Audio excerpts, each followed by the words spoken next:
तो पुण्यात्माओं, परमात्मा कहा करते, पर भी लेन जात है दुनिया, हमरा ज्ञान किने न सुनिया।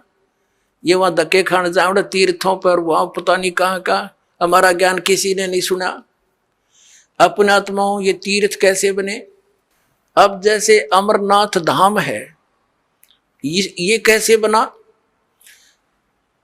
पार्वती माता को भगवान शंकर जी ने उस स्थान पर एक सूखे वृक्ष के नीचे एकांत स्थान देखकर ये मंत्र दिया था। प्रथम मंत्र जो दास आपको देता है, इसको मोक्ष मंत्र बोलते हैं। ये जितना मोक्ष कर सकता है, तो पार्वती जी को जहां वो उपदेश ग्रहण प्राप्त हुआ, शंकर भगवान ने वो मंत्र उनको दिया, ये अमर मंत्र, तो उनके लिए, उस पार्वती माता के लिए वो अमर धाम है, आप और हमारे लिए नहीं। अब जैसे ये तीर्थ और ये अमर धाम कैसे? जैसे आप जिसको यहाँ बरवाला में ये मंत्र मिला, उसके लिए तो ये बरवाला है अमर धाम, और यहाँ बरवाला में ये दास हो नहीं, और यहाँ कोई भी नहीं हो, और यू खाली पड़ा हुआ आश्रम। अब जैसे किसी ने क्रोथा आश्रम में नाम लिया था, उसके लिए वो क्रोथा है आश्रम, अमरधाम, अमरनाथ। अब वहां कोई भी को नहीं, ये दास यहाँ पर बैठा तो उस क्रोथा में माथा टेकने तो लाभ बना हुआ है। ये तो इस दास के वचन यहाँ सुनेंगे, सत्संग सुनेंगे, आशीर्वाद पाओगे तो यही लाभ होगा उसे।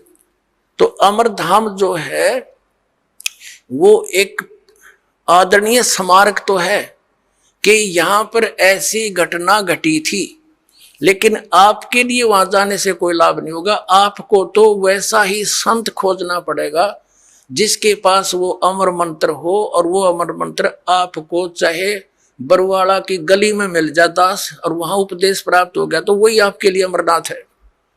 उस मंत्र से मोक्ष होगा, उस स्थान से नहीं।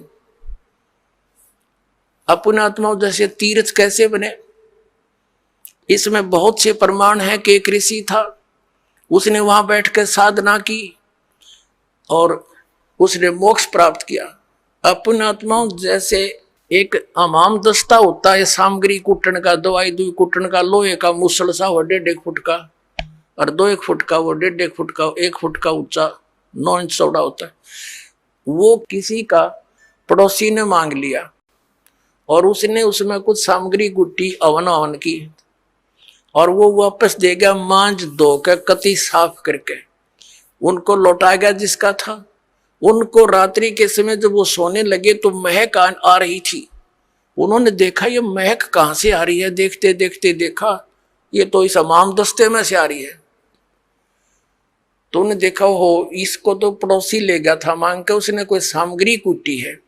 अब पुण्यात्मा उसने सारी सामग्री निकाल ली, कति साफ करके वापस लौटा दिया, और फिर भी महक आ रही है। वो सामग्री जो उसमें कुटी थी वो अलग वस्तु है, तो वो महक जो उसके अंदर आवे थी थोड़ी बहुत हमाम दस्ते में, वो एक दिन के बाद खत्म होगी। अब ये तीर्थ एक हमाम दस्ता समझो, और जैसे उस ऋषि ने उसमें सामग्री कूटी, यानी वो साधना वहां बैठकर की, वो सारी कमाई लेकर अपने उस धाम को चला गया जहां उसने उस साधना से जाना था। वो तीर्थ तो एक हमाम दस्ता है, उड़े 1-2 महीने 1-2 साल उसमें महक सी आवे, क्योंकि जहां संत ने साधना की होती है कुछ देर राहत मिलती है, लेकिन वो सामग्री वाला काम नहीं हो सकता। अब जैसे वो इतनी सामग्री कूटनी पड़ेगी उसमें महक अच्छी रोज लेने के लिए, यानी सत्य साधना आप कहीं बैठ कर लो, जैसे उस ऋषि ने की। आप अपने घर पे करोगे, आपके लिए वो तीर्थ आपका घर है, ना कि वो स्थान जहां पर किसी अन्य ने साधना की। वहां देखने जाने से हमें क्या लाभ होगा? जैसे ये दास पहले नगर नगर में सत्संग करने लगा, तो जहां किसी ने सत्संग सुना, उपदेश ले लिया, और वहां हम भट्ठी बना करके खीर बनाते, हलवा बनाते, सब्जी बनाते थे, और वहां से हम अगले शहर में चले गए, और फिर कोई व्यक्ति ये बताने किसी को साथ लेकर जावे कि देखो यहाँ महाराज रामपाल का सत्संग हुआ था, यहाँ खीर बनी थी, यहाँ हलवा बना था, यहाँ बैठकर खावे थे। बुआ ना तो रामपाल वहां पर ना, वहां पर खीर ना हलवा, वो तो सूखी भट्ठी दिखानी है। हलवा और रामपाल जहां मिलेगा उड़े माल मिलेगा भाई। इसी प्रकार समझ लो इन तीर्थों और व्रतों को।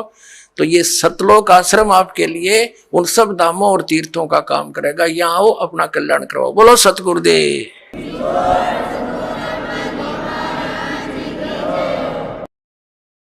सब्सक्राइब करें लास्ट भक्ति यूट्यूब चैनल को और बेल आइकन को प्रेस करें ताकि आने वाली वीडियो की नोटिफिकेशन आपको मिलती रहे सत साहेब।